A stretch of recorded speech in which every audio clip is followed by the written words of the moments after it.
ఆకాశంలో వెలిగేవాడు ఎవరు? సూర్యుడు.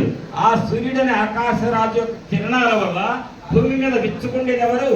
పద్మం.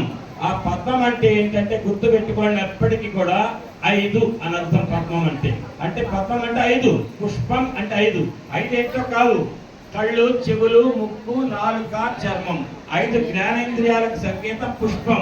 పుష్పాభిషేకం చేశారంటే 5 ఇంద్రియాలకు ప్రధానమైనది ఏదంటే, అమ్మ అందరు గమనించండి, మీరు ఇక్కడే ఉన్నారు, నేను చెప్తున్నా, మీ మనస్సు ఎక్కడ ఇంటి దగ్గర ఉందనుకోండి, నేను చెప్పింది మీకు ఎక్కుతుందా? ఎక్కదు. అంటే మీ చెవులు ఉంటే సరిపోదు, ఏముండాలి? చెవులకు తోడు మనస్సు. మీరు కళ్ళతో చూస్తున్నారు, మీ మనస్సు ఎక్కడో ఉంది, నన్ను చూడగలుగుతారా? చూడలేదు. అంటే మీ చెవి, కన్ను, ముక్కు, నాలుక అన్నీ కూడా మనస్సుకు అనుసంధానమైతేనే ఇంద్రియాల యొక్క ఫలితాలు అనుభవించగలుగుతారు. కాబట్టి 5 ఇంద్రియాలకు ప్రధానం ఎవరు? మనస్సు. అందుకే భద్రాచల కళ్యాణంలో కానీ తిరుమల కళ్యాణంలో ఒక మాట చెప్తారు పురోహితుల వారు, మనయేవ మనుష్యానాం కారణం బంధ మోక్షయే. మనస్సు భగవంతుడే పెట్టారా మోక్షం. మనస్సు